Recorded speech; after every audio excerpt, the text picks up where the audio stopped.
வேதாகமத்துல மைய வசனம் என்னன்னு சொல்லி பார்த்தோன்னா, மனுஷனை நம்புவதை பார்க்கிலும் கர்த்தர் பேரில் பற்றுதலாய் இருப்பதே நலம். எஸ், ஆமாங்க.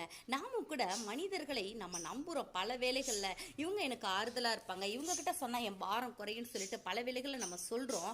ஆனால் அவங்க எப்படி இருக்காங்கன்னு பாருங்களேன். வேதம் ஒரு குறிப்பிட்ட ஒரு சுபாவமுள்ள மனிதர்களை சொல்கிறது. அது என்னன்னா, அவன் தன்னோடைய சமாதானமாய் இருந்தவர்களுக்கு விரோதமாய் தன் கையை நீட்டி தன் உடன்படிக்கையை மீறி நடந்தான். பார்த்தீங்களா, கூட நண்பர்களைப் போல இருந்து ஆனால் உடன்படிக்கையை மீறி நடக்கிறாங்க.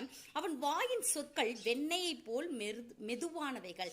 எப்படி வந்து பட்டர் சாஃப்டாக இருக்கோ அதே மாதிரி அவங்க பேசுகிற வார்த்தைகள்லாம் சாஃப்டாக ஸ்மூத்தாக ரொம்ப மனசுக்கு ஆறுதலாக இருக்கிற மாதிரி இருக்கும். ஆனால் அவன் இருதயமோ யுத்தம்.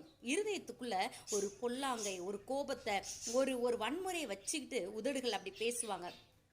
எஸ், அவன் வார்த்தைகள் எண்ணெயிலும் மிருதுவானவைகள், ஆனாலும் அவைகள் உருவின பட்டயங்கள். யூதாஸ் காரியத்தை கூட இதில் வந்து கம்பேர் பண்ணலாம். ஜூதாஸ் வந்து ஜீசஸை காட்டி கொடுக்கும்போது சாஃப்டா ரபி அப்படின்னு சொல்லிட்டு சொல்லுகிறத பார்க்குறோம். ரபினா போதகரே, தலைவரே, குருஜி அப்படின்னு அர்த்தம். ஸோ அப்படியாக சொல்லிட்டு முத்தத்தினால் காட்டி கொடுத்தாருங்க. எஸ், அவருடைய செயல்களும் ரொம்ப சாஃப்டா வெண்ணெயிலும் மிருதுவாய் இருந்தது. அவருடைய பேச்சும் கூட எண்ணெயிலும் மிருதுவாய் சாஃப்டா இருந்தது.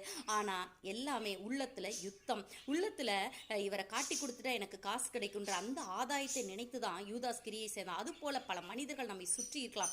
அதனாலதான் நாம எப்படி இருக்கோம்னா, மனுஷரை நம்பக்கூடாது. கர்த்தர் மேல் உன் பாரத்தை வைத்து விடு, அவர் உன்னை ஆதரிப்பார். எஸ், கர்த்தர் மேலதான் நம்ம பாரத்தை வச்சிருந்தோங்க. நம்ம உள்ளத்தின் ஆழத்திலிருந்து ஒரு மனிதனிடத்துல பேசுவது போல அதை பார்க்கல ரொம்ப இன்டிமசியை வந்து நம்ம காடோட மெயின்டைன் பண்ண முடியும். நம்ம கர்த்தர் இடத்துல பேசும்போது நம்மை ஒருபோதும் தள்ளாட விடவே மாட்டாருங்க. அவர் நம்மை ஆதரிக்கிற தேவனா இருக்கிறார். அவர் நமக்கு சகாயம் பண்ணுகிற தேவனாக இருக்கிறார். வானத்தையும் பூமியை உண்டாக்கின கர்த்தர், அவருடைய சாயல்ல நம்மளை படைச்சிருக்காருல, அவர் எவ்வளவு நேசமாய் நம்ம படைச்சிருக்கிறார். ஸோ நம்மை கைவிடவே மாட்டார்.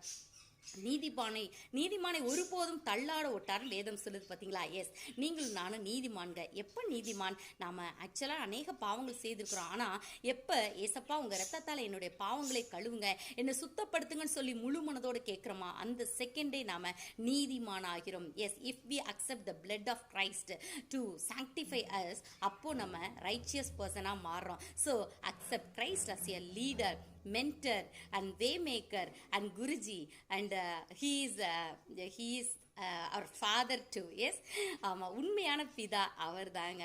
இந்த உலகத்துல தான் நமக்கு ஒரு அப்பா அம்மாலாம் இருக்காங்க. ஆனால் உண்மையாகவே நம்மை உண்டாக்கினவர் ஆண்டவராகிய இயேசு கிறிஸ்து. So let's accept Christ and live joyful life. God bless you. நம் பாரங்களை கர்த்தர் மேல் வைப்போம். ஆமென்.